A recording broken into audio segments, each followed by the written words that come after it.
Welcome to Santa Clarita Weekly, where we cover all things local in Santa Clarita Valley every Saturday morning at 9 on KQRU 107.9. Join hosts Tim Haddock and Sage Rafferty as they uncover the latest news, events, sports highlights, and more, keeping you connected and engaged with what matters most in our hometown. All right, welcome back for another edition of Santa Clarita Weekly with Tim Haddock and Sage Rafferty. I'm Sage, he's Tim. You can listen to us on the radio at KQRU 107.9 FM on Saturday mornings at 9 o'clock. We are also on YouTube and Instagram, and you can find us online at santaclaritastar.com. A recent Lumina Foundation Gallup study found that nationally, over half of college students considering leaving their program cite emotional stress and mental health concerns. I sat down with Jerry Danielson, a member of the Board of Trustees for College of the Canyons, to talk about this and about the new Advanced Technology Center at COC. In sports, two runners from Canyon High won CIF titles at the state track and field finals at Buchanan High School in Clovis. Athletes from Golden Valley, Valencia, and Castaic reached the finals in their events and posted top 10 performances.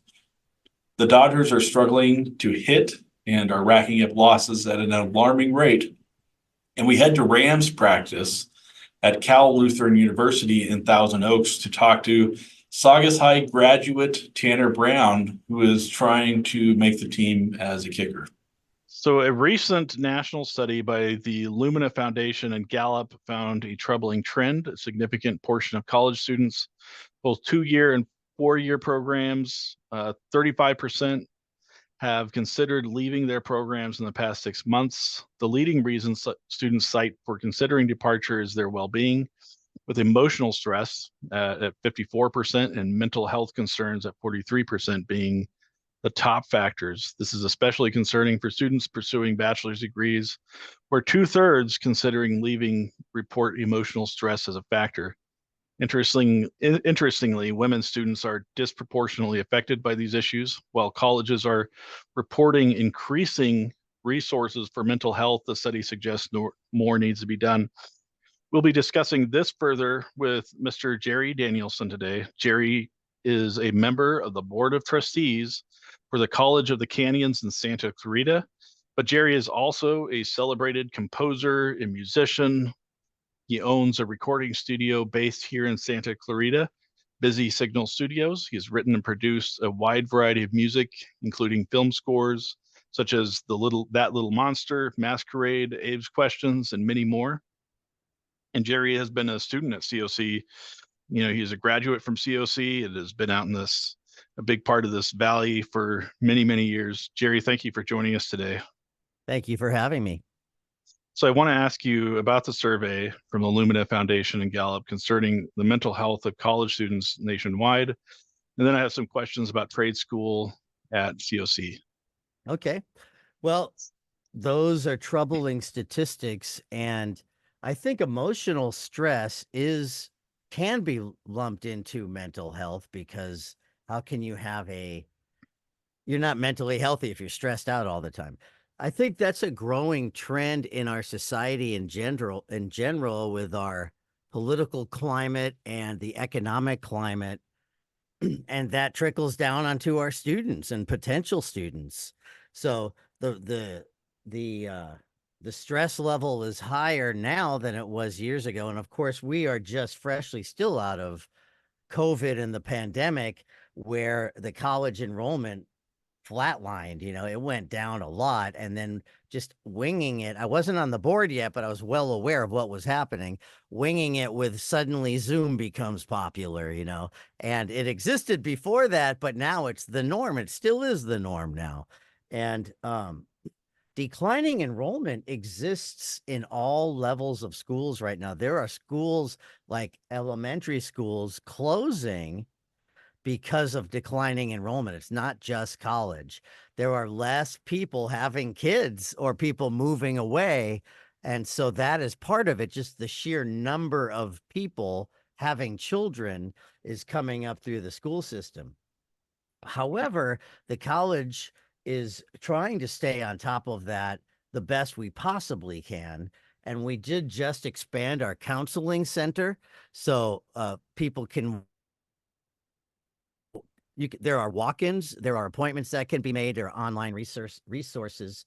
We have a variety of free short-term counseling services to students, which can be individual or crisis intervention or group counseling, support workshops, psychological consultations, whatever somebody might need, especially if you're a student who might be economically challenged and maybe you don't have health care or whatever, and you need to talk to somebody, about your issues. It's important that some of that stuff is free for the students.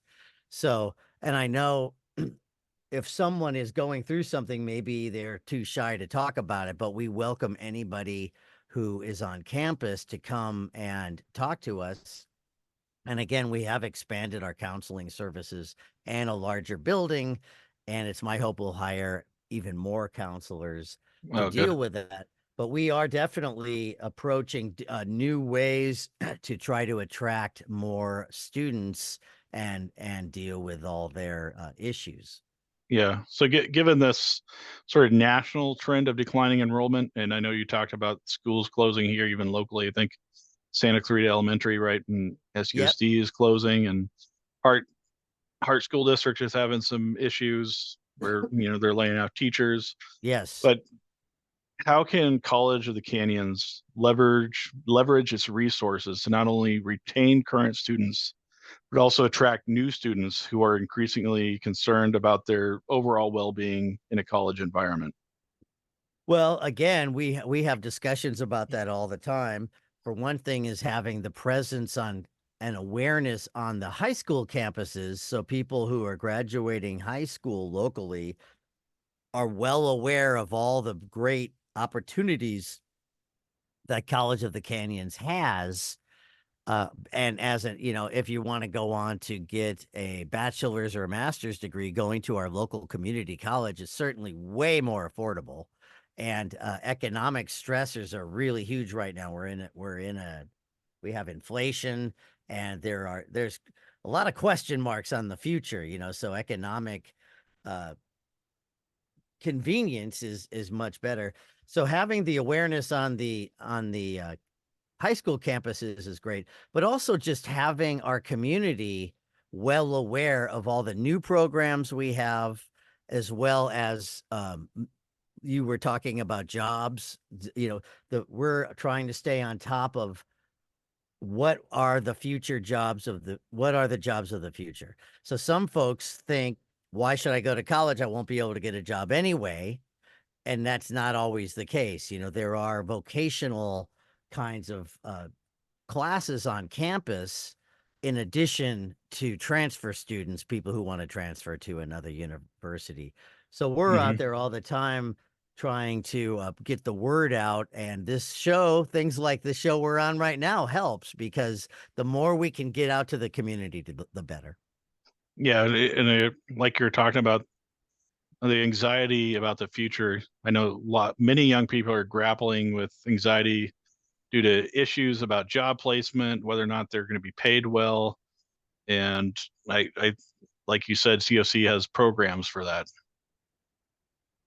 Yes, we do have programs for that. There are, like I say, there are vocational programs. There's welding. Nursing is a great program at COC. And there are going to be classes coming up regarding AI, actually, because there will be jobs in the future. I think AI is a big topic. It's an ongoing conversation. It's in its infancy. There will be job losses in certain fields because of AI, but hopefully job increases in other fields because of AI. So there are robust conversations going on with the academic senate and the faculty about how do we deal with this thing called AI that's in its infancy, but it's here to stay. Yeah.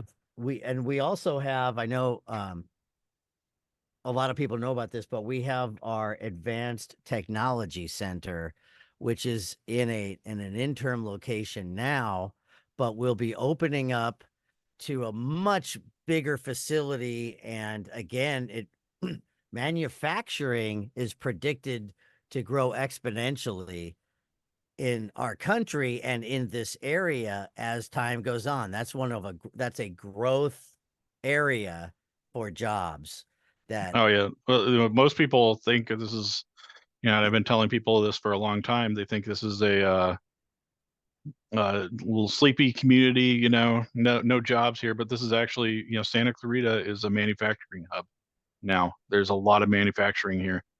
yeah, it's a sleepy community of what, 230,000 people, Yeah, exactly. we're as big as Little Rock, Arkansas, I mean, we're actually in a different state. We'd be considered pretty big. And Yeah. Well, in the we're the third largest city in LA County, yeah, behind Long Beach. and growing. So it's we have a lot on our hands as far as the college goes, raising awareness of all this. But again, with manufacturing, there is a big future there, and we are staying on top of that with our Advanced Technology Center. Yeah, I was going to ask you about that. So the ATC currently operates at an interim location focused on advanced manufacturing with CNC production. But can you tell us a little bit more about the timeline for the permanent facility and how it will expand the range of programs offered at ATC, including welding, robotics, and what are the key features of the Diamond Place location that will prepare students for the workforce? Well, there's already a need for this, and we're building it out of the need. It's industry driven. The need already exists. I believe it's going to be 2 years or so when the larger, like 30,000 square foot facility opens, and we'll have construction technologies, carpentry, plumbing, electricians, construction managers. We'll have, like you said, CNC operators and tool operators and engineering technicians, certified logistic technicians.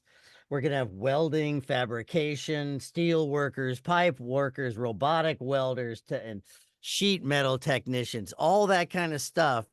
There's going to be a bigger and bigger need for it. And those aren't bad jobs. Some people think that's not my dream. There's a lot of talent in those fields, and there can be very well paying. Those can be very good jobs. And we're going to have this big community center. It's going to be 30,000 square feet or so. And I'm imagining all the forecasts are people will get hired right out of there, or companies will hire somebody already and send them through our program for training, So this is a great thing about all kinds of jobs in our community. Yeah, I've worked many, many years in manufacturing and maintenance and engineering, and those are really high demand jobs and probably some of the better paying jobs out there. Oh yeah. But yeah. I want to switch gears and talk about art, because I know this is something, as a musician and a composer, a very successful musician and composer, this is something that's very near and dear to you. So can you talk more about the art programs at COC? And are there practical applications for art programs at COC? Absolutely. And one of the things that I'm trying to do, I co-presented to the board and to the public on Zoom or whatever, this notion that the arts, not only do we have a robust art program in theater, in writing, in music, there's visual arts. We have a new recording studio, and there are bands, and in fact, there are concerts coming all throughout the year from students. There are songwriting concerts, so that is near and dear to my heart, and it's good to raise awareness of that. But one of the things that is a stigma is a strong word, but a lot of people think that the arts are fluffy, or they're good for personal development, but they're not as practical as welding or robotics or something. And what part of the presentation I put on is researching the arts in getting good, solid jobs. There are recording studios. Like, I started a recording studio. I make my living at it. But if you look in the LA area alone, which is local, we're in LA County, there are hundreds of thousands of jobs having in the film industry as a filmmaker, as a sound person, as an editor, that, those are the arts. And what about video games? What about um, graphic arts and sound editing, podcasts? There's editing involved. That's all the arts. Those are all different aspects of the arts. There's also writing, of course. There's technical writing, there's regular writing. So we added all these together. If you look just in our country, there are millions of good paying jobs doing that. And just in LA County, there are at least hundreds of thousands, if not over a million, especially because we're a mecca when it comes to the film industry, but the music industry too. We're a big area, and that's all local. Somebody goes to COC and learns recording arts, or even, and every time you see a TV show, there's editing, there's acting, there's sound design, and there's music. There's music in every single TV show and every single movie you ever see. Somebody's writing that music, somebody's editing that music. There are a lot of good paying jobs out there in the arts as well. Oh, So I yeah. think it's important to know that. And people think about Hollywood, which is really not that far away, but Right. a lot of TV shows and films are filmed right here in Santa Clarita Valley. And we have film studios right out here in Santa Clarita Valley. And how many times you drive around and you see a street's closed because they're filming? That's part of the arts, right? Yeah, absolutely. All right. Well, thank you, Jerry. I appreciate it. Appreciate I your really time. appreciate you reaching out to me. Yeah, thank you. You're listening to KQRU 107.9 in Santa Clarita. You can listen to Santa Clarita Weekly on Saturday mornings at 9 and on YouTube, Instagram, TikTok, or wherever you listen to podcasts. So let's get into sports. Tam, let's talk about the CIF state track and field meet. Michaela War from Canyon High won the girls 100 meters, and Jordan Gamage from Canyon High won the boys 300-meter hurdles at the CIF state track and field meet at Buchanan High School in Clovis. War won 100 meters in 11.41 seconds and barely edged out Mia Flores from Sarah High, who also posted a time of 11.41 second in the final race. It was a little too close for comfort, less than 1/100th of a second, but Michaela ends her high school track career as a state champion. She was also on Canyon's 4x400 relay team that finished in 7th place in 3 minutes, 50.68 seconds in the finals. Long Beach Wilson won the 4x400 relay in 3 minutes, 41.40 seconds.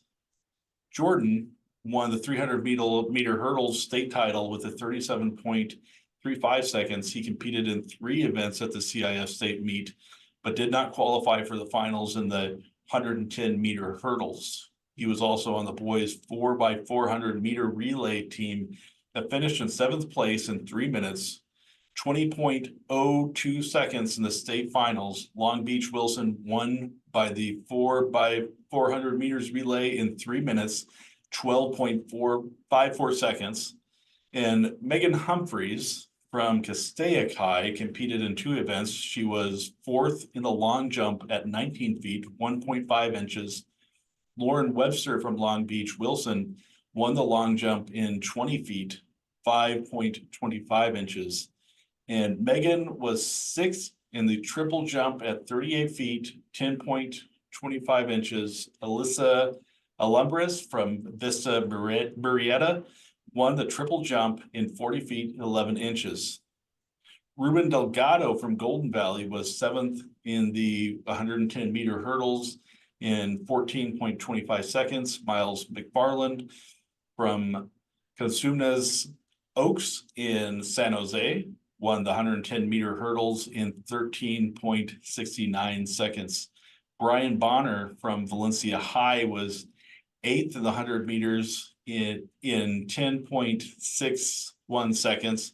And Brandon Arrington Jr. from Mount Miguel High won the 100 meters in 10.35 seconds. Benito Lara from Golden Valley High was 8th in the boys shot put with a throw of 176 feet and 3 inches. McKay Madsen from Clovis North High won the shot put in 206 feet and 8 inches. So Tim, Jordan Gamage had a tough heat race. Can you talk more about that?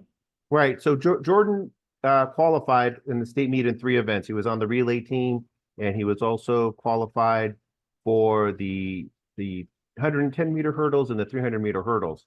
And he was in contention from looking at his the times he had qualifying into the state meet in the 110-meter hurdles. He should have been in contention for a state title, should have at least made it to the finals.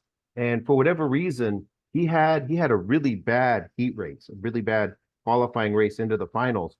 He finished in last place, and I don't know what happened, but that race was not typical of what Jordan has been doing in his track, this portion of the track season. So I guess it's kind of a tough break for him. But on the flip side, he came away with the state championship in the 300-meter hurdle. So it didn't affect him, it looks like.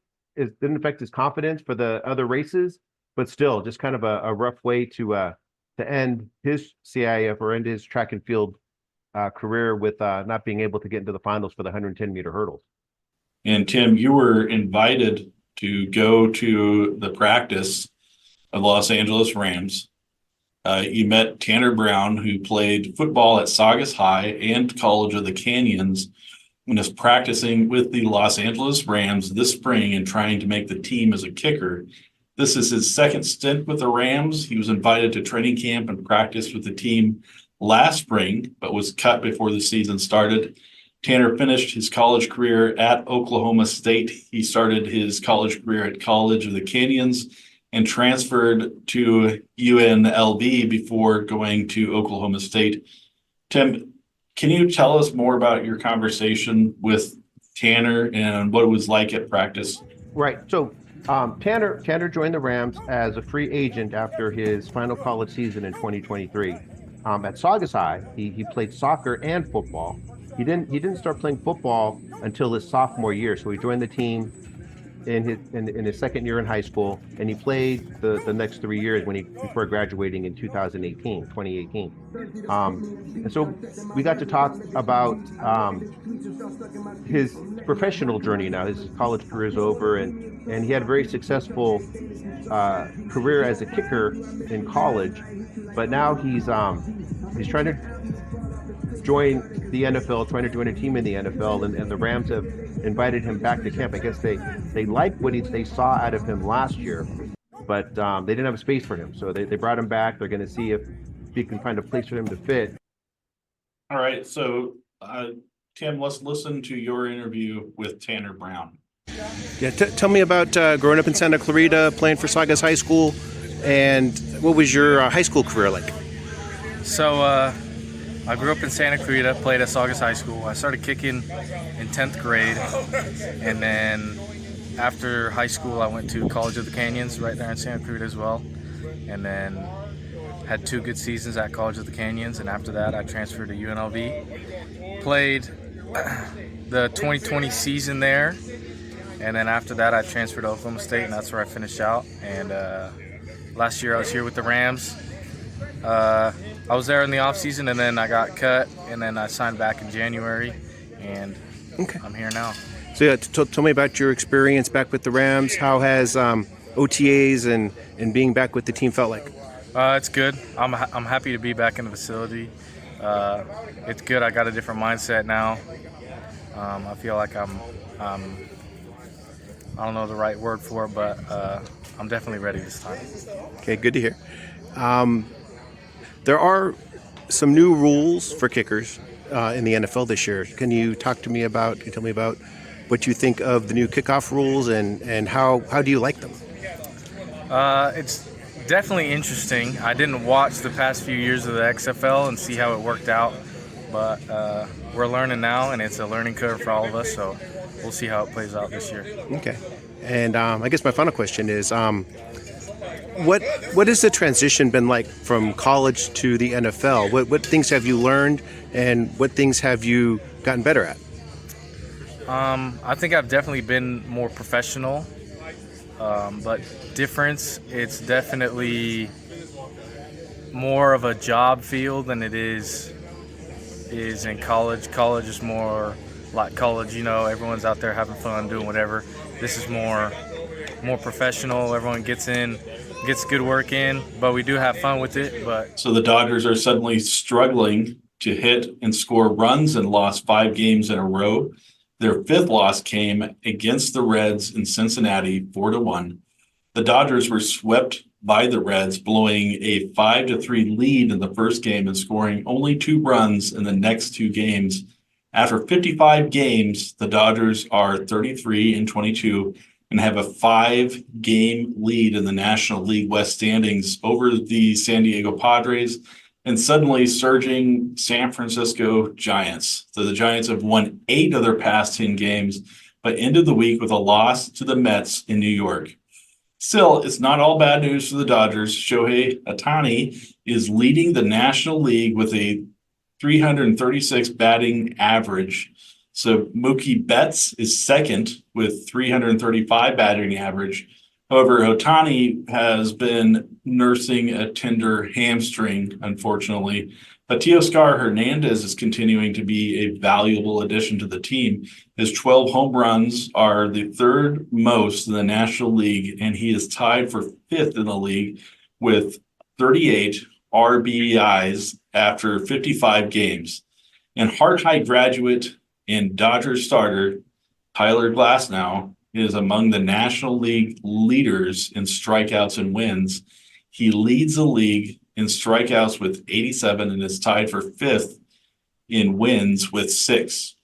So, Tim, with Ohtani's hamstring injury and the recent hitting struggles, how will the Dodgers adjust their lineup to keep their offensive firepower going? Can Betts carry the load offensively while Ohtani covers, or will other hitters need to step up? Well, yeah, so I think Ohtani's injury is maybe a little worse than the Dodgers are letting on right now. It hasn't slowed him down too much at the plate. He's still hitting, and he's still hitting with power, but I do think it's affecting him in his running. So he's not as dynamic when he gets on base, but he's still being able to hit. And Mookie was slumping a little bit. Mookie Betts was slumping a little bit, but he's not dropped off a cliff either. He's not hitting like he was to start the season. He was on a tear when the season started, but he has come back to earth a little bit, and he's not hitting as well as he used to. But folks, that's our show. Tune in next week for more discussions about the news from Santa Clarita. You can listen to us on the radio at KQRU 107.9 FM at 9 on Saturday mornings. You can also watch us on YouTube, TikTok, and Instagram, and listen to us on SantaClaritaStar.com or wherever you listen to podcasts. Thank you for listening to Santa Clarita Weekly. You can watch the show on Santa Clarita Star's YouTube channel and Facebook page, as well as listen in on the radio at KQRU 107.9. Visit SantaClaritaStar.com for more content and tune in right here to KQRU 107.9. A new voice for Santa Clarita.